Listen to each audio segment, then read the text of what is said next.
Ekber! Kahrolsun İsrail! Kahrolsun İsrail! Kahrolsun İsrail! Çok kıymetli basın mensupları, sivil toplum kuruluşlarımızın değerli başkanları, Kudüs Müslümanların onurudur.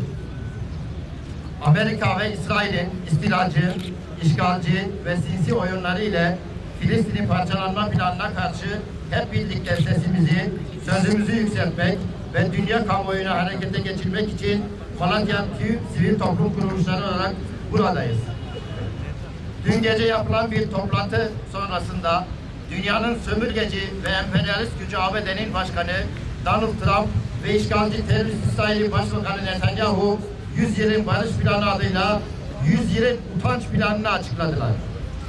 Bu sözde anlaşma ile kendi ülkelerinin iç siyasetinde batağa girmiş olan bu iki meczup lider 100 yıllık vahşi planları ile yeni bir kaosa adım atmışlardı. Sözde anlaşmanın tanıtıldığı toplantıda yer alan Umman, Bahreyn, Birleşik Arap Emirlikleri ve bu tarihi ihaneti bir ömür sırtlarında taşıyacaklardı. Bu sözde plan 100 yılın anlaşması değil, 100 yılın dayatmasıdır. Filistin'i Siyonizme peşkeş çekme planıdır.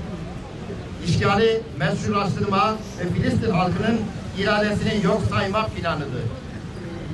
Melun Siyonizmin Kudüs'ü Selahattin'in torunlarından geri alma planıdır. Hem terör devleti İsrail ve kuklası ABD'nin hem katil Netanyahu ve erketesi Trump'ın Filistin'e işgal planı diplomatik açıdan palavra, bizim açımızdan sadece bir paçavradan ibaretti. Filistin'in bağımsızlığı ve özgürlüğü hem insanlık hem de ortak faydası Müslümanlık olanlar açısından insanlık onuru sınavıdır. Bu planı asla tanımayacak, Filistin, Kudüs özgür olana dek hep birlikte haykırmaya devam edeceğiz.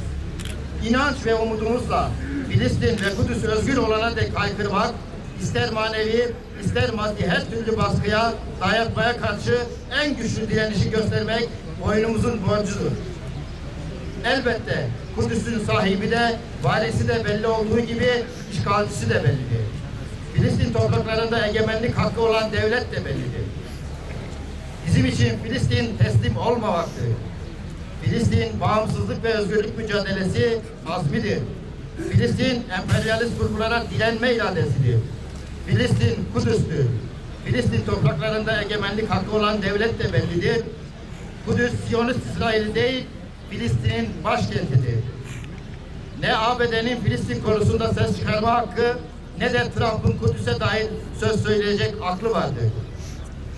100 yılın anlaşması kumpası umarız Filistin'den İsrail'i, İslam coğrafyasından ABD'yi def edecek bir başlangıç olur. Yapması tam bir Siyonist işgal kalkışmasıdır.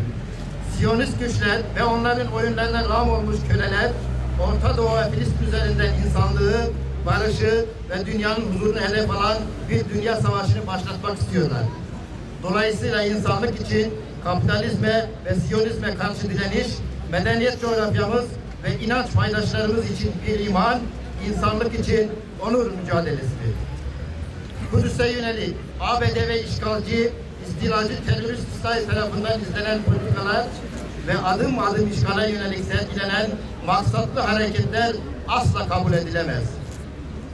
Ümmet olarak buna direnmek bir anlamda varlık sebebimizdir. Mazlum Filistin halkının ve Kudüs'ün sonuna kadar yanındayız ve yanında olmaya devam edeceğiz.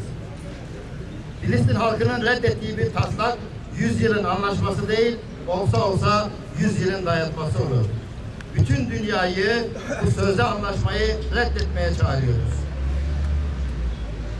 Bugün burada tepki için bir araya gelen ve irade beyanında bulunan Müslümanlar olarak Filistin'in iradesini esas almayan dayatmaları yok sayıyoruz.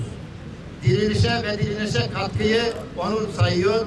Filistin ve Kudüs konusunda hassas olan anti-siyonist, anti-emperyalist herkesi tepki koymaya davet ediyoruz.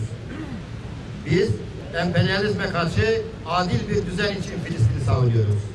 Biz insanlık için Kudüs'ü, Kudüs için insanlığı savunuyoruz. Çünkü biz adalet tasavvurumuzu Hazreti Ömer'den zalimlere karşı mücadele azmi ve cesaretimizi Selahaddin Eyyubi'den aldık. Bizim insanlığa sunduğumuz huzur ve barış telakkimiz var. Onun için diyoruz ki, selam olsun özgür Kudüs'e, selam olsun Filistin'e, selam olsun Filistin devletine, selam olsun Filistin davasına omuz verenlere, selam olsun intifadanın yiğit çocuklarına, selam olsun Kudüs'ün yılmaz dava erlerine, selam olsun Şeyh Ahmet Yasin'e. Kudüs'e selam, direnişe devam. Kudüs'e selam, direnişe devam. Ey İsrail ve ABD emperyalist uşaklar, Siyonizmin kölesi işbirlikçi krallar, şunu iyi bilin ve belleyin ki, komutanı Hazreti Muhammed olan bir ümmet asla boyun eğmeyecektir. Direniş ve haykırışımız İsrail ve emperyalizm yok olana da sürecektir. İlahi ya Rabbi, ya Rabbel Alemin, ya Erhamer Rahimin, İslam'a ve Müslümanlara yardım eyle. Amin. İslam'ı ve Müslümanları aziz eyle. Amin. İslam'ı ve Müslümanları hakim eyle. Amin. Biz buradan ayrılmadan affetmeyeceğin tek bir günahımızı, kabul etmeyeceğin tek bir duamızı, şifa vermeyeceğin tek bir hastalığımızı, ödenmedik tek borcumuzu, İlahi ya Rabbi, Filistin'de, Irak'ta, Myanmar'da, Doğu Türkistan'da ve dünyanın diğer yerlerinde zulme maruz kalan tüm dünya Müslümanlarına yardım eyle. Olan Kudüs'ü işgale yeltenen, orayı başşehir olarak ilan etmeye çalışan Trump'ı, İsrail'i ve ona destek veren bütün şer güçleri sana havale ediyoruz ya Rabbi. Sen bize acı, sen bize merhamet eyle. Muntakim ismini yerden devreye koy. Onları Muntakim isminle yeriyle yeksan eyle ya Rabbi. Kahhar isminle kahru perişan eyle ya Rabbi.